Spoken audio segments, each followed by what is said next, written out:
How you doing, Gracie? I'm great. What are you doing in New York? I just moved from Sydney Oh with shit. the podcast. Congrats. Yeah, yeah. Thank you. Oh It's my I've been here for God. like 4 months, so you How know, are you finding wild. I love it, but it's mm, crazy full on. it's a lot. It's a lot. I I've lived there. I love it, but it's I definitely it's a do lot. you're like the third or fourth person I've had like in consecutive weeks that are like, oh yeah, I loved it, but then I had to get the fuck out of there like immediately. I actually miss it dearly. I left just because I it timing it happened out that way, but Right, I right, right. miss it. Look, it's a podcast, so it's pre-recorded. You can swear. There's no real notes, but I'm just going to pretend we're already Uh, recording because I don't want to ruin do the it. fun banter. So No. midway through, you telling me about how great New York was. Gracie Abrams, welcome to the podcast. Thank you so much for having me. I appreciate you coming on. I know you're doing some Australian promo today, but I am the jerk in New York, which probably works out better. I mean, you're in LA, right? I'm in LA right now. Yeah. No, I'm just painfully jealous that you are there and I am not. You have sun. Like, wait, it's cold No, I here. have sun, although it's been cold. It has been cold as shit here recently. It really has been not your quintessential LA. So All right. well, Well, I came here for snow and it hasn't snowed once. Apparently, like the fourth longest drought in Manhattan history where there's no snow. So, well, I feel like our planet is kind of like combusting, so I don't know yeah, what we can expect from the weather anymore. it's a whole, we can talk about that in the next 45 minutes. Hell Gracie, yeah. I have to say, well, spoiler alert for those listening, this is coming out on the album release day. We're recording this a little over a Mhm. week out from the release, 1 week away from your debut album. How are you feeling? I feel really mellow, honestly. I think I've been kind of just busy with things the past month, um so much so that I'm not really thinking about release too much, and I appreciate that about these days. I think I'm grateful for it to be out there so that I can carry on making the next one. Yeah, well, again, we're a week out from the album. You've got a massive year plan. You've got a US tour, a UK tour. You're touring with a small indie artist named Taylor Swift. Yeah, How are you? niche. Yeah, how are you spending these first month and a half of 2023? How have things been so far this year?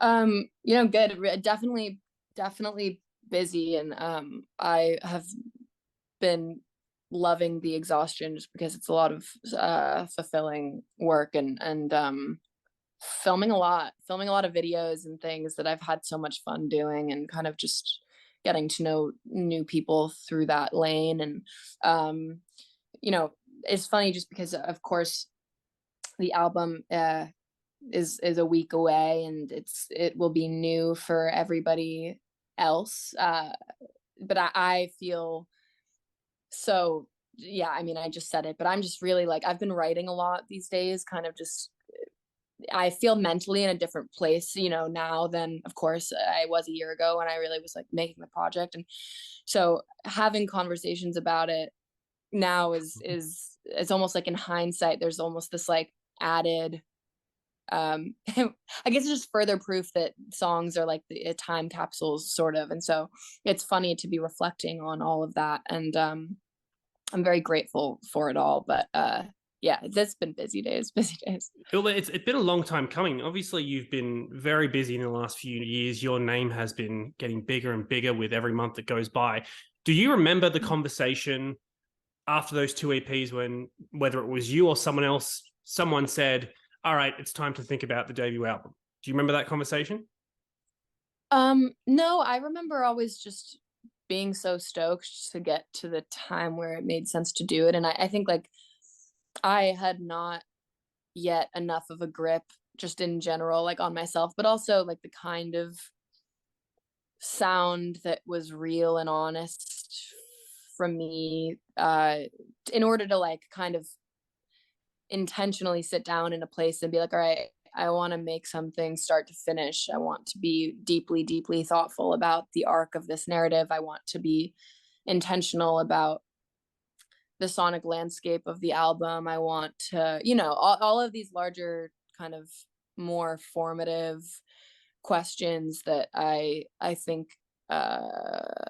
a combination of factors led to me, kind of being in a zone where I was like, okay, now this is like what I want to do. And meeting Aaron Desner, who I made the whole project with, when we met for the first time, it kind of unlocked that it became very obvious immediately to both of us that we wanted to be very intentional about like, let's have at least a week and see what we can do. Because working together felt so natural and, really fun, despite talking so openly about hard truths and kind of tough relationships and just heavier shit that like, I don't find myself getting into with just anybody on any given day. We kind of happened to have this dynamic in the space of, the studio. And so it was instantly kind of, he was the person I wanted to go on this kind of journey with. I know you've recently said as well that Aaron was kind of like, he knows more about your personal life than anyone else in the world except your therapist. Are you guys are you guys at like in a place where your relationship now? Do you still need to kind of tiptoe around sensitive issues or discussions, or can you just walk in the studio and say, oh my God, I've had the worst fucking day of my life, let's do this? No, I literally like text him when I feel that. We like, live in different state. We live across the country, and we constantly like. By the way, this is the other thing with him is that I there was never, even on day one where we were getting to know each other, there was never a time where I was like, I don't feel like saying this to him, or ooh, that feels like something I should like filter out, or this is too personal. It was immediately like, it was immediately everything all at once. Like I was like, okay, I better make as much music as I possibly can with this person, because I don't know, I don't think I've ever had such a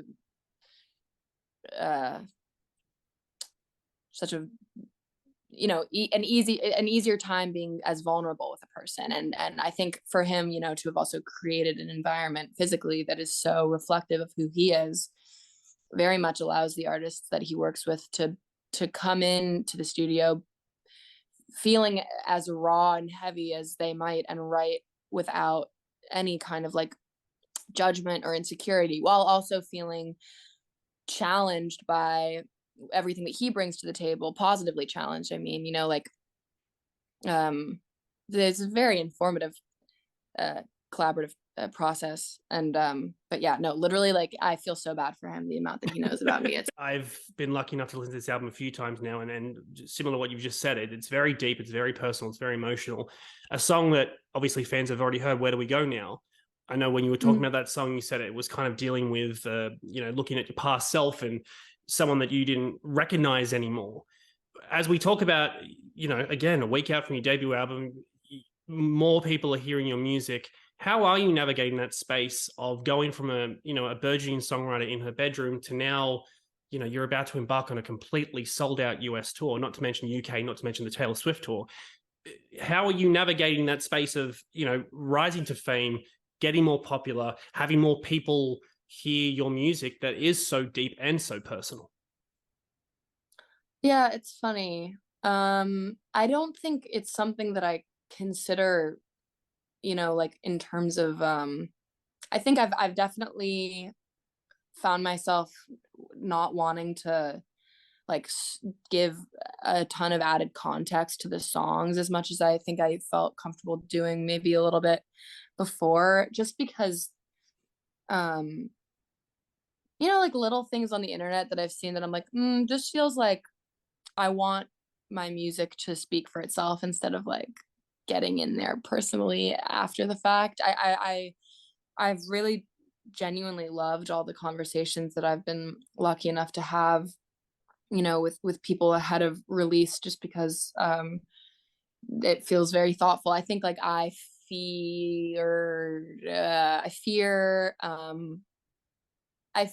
like giving so much access to myself just kind of out, because I think something that I've really valued or learned to value in the past year especially is like preserving some of my energy just for me. And I think like because of how incredibly open and like transparent my relationship with my audience has been, you know, just in the past. It's 100% the foundation, I think, of why I feel like I can even write as honestly as I do. And they are the greatest people of all time, I'm convinced. Like, literally love them more than anything. I think I have just loved also keeping my world very small, internally, sort of. And I think so ahead of this album being out, especially just because it's definitely the most I've ever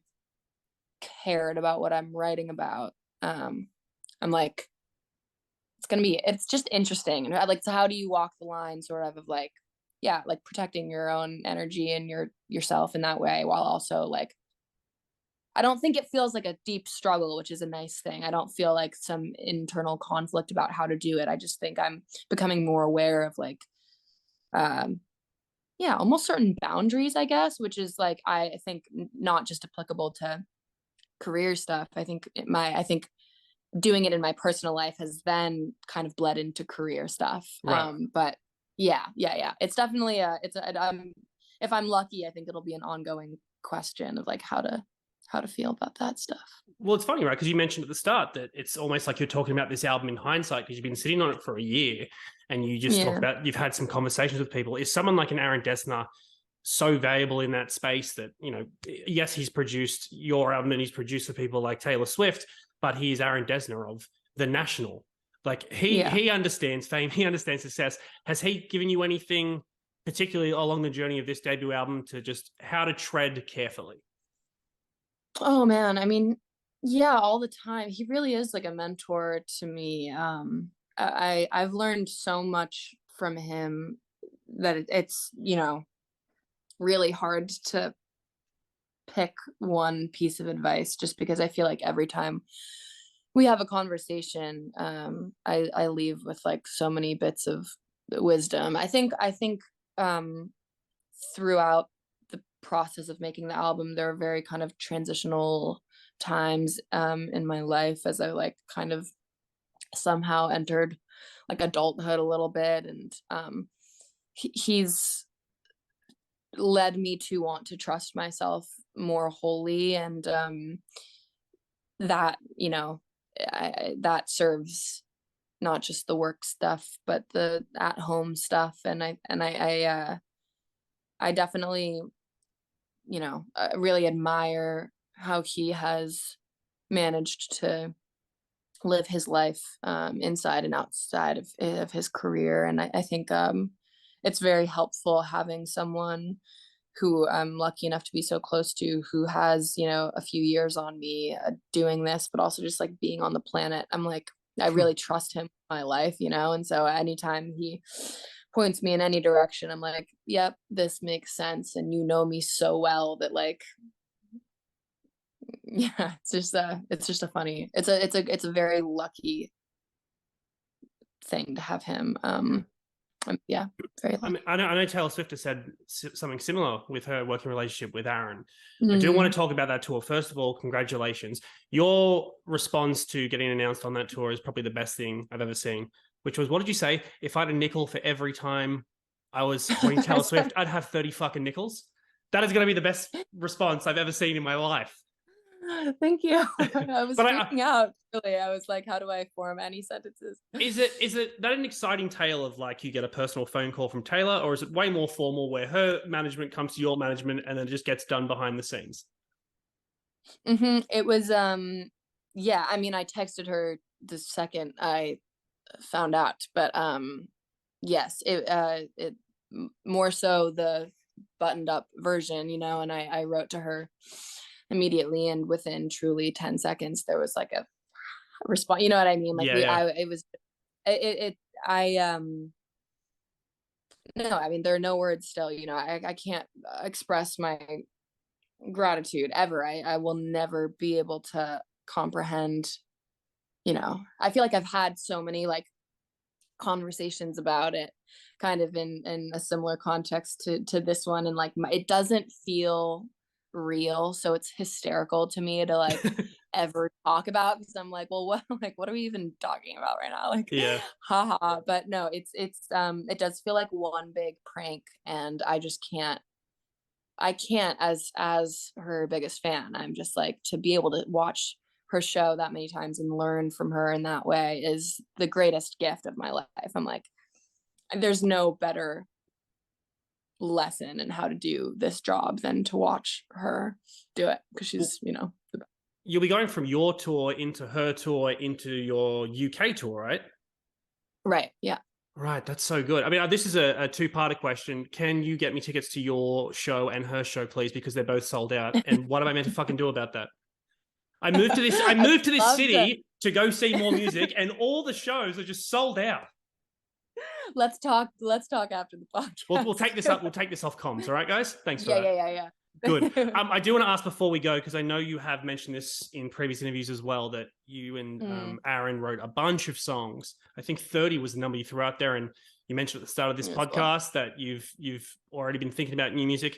How far along are we into that process? I know we're talking about your debut album, which as of this conversation isn't even out yet. But are you thinking about new music this year? Is it this a 2-3 year pipeline we're talking about? Man, I don't know. I just am kind of like having fun figuring out what the next one is sounding like. And I also want to be, I'm in no rush in general. I think like something that was so beneficial to like kind of creating the world of Good Riddance was like having a kind of a, despite the speed at which he and I worked together, we also had brought kind of a lot of patience to the table in general, and also just space and so I don't intend to put dates on anything new yet by any means, but I do, like, you know, I'm pumped. I loved, you know, Taylor recently said, I read that she kind of talked about like putting out more music kind of almost takes the pressure off of doing it when you do, and I everything she ever says is like, you know, North Star guidance in my book. But I think I definitely felt drawn to that kind of concept of, you know, she's obviously got everyone in the world looking at her every move and every release, and so I can only imagine the kind of pressure that she's referring to. I think like on a micro scale, it's like even just internally, you probably feel a lot better about everything when you're just putting it out there in real time, sort of. So I would love for new music to come out as it comes up, but no promises, you know, we'll see. Look, you got a busy year. Let's just take it one show at a time, huh? Yeah, exactly. We'll see that. Well, Gracie, thank you so much for coming on. I do want to say there's no question here, but I remember like 10 years ago, like Taylor had just released Red, I think in 2012. Lorde released her debut album in 2013. Listening to Good Riddance, I think we are on the cusp of the next decade of pop music, and I think that is solely on your shoulders. And I mean that both as a compliment and absolute peer pressure. Congratulations. Thank you so much, Neil. Thank you.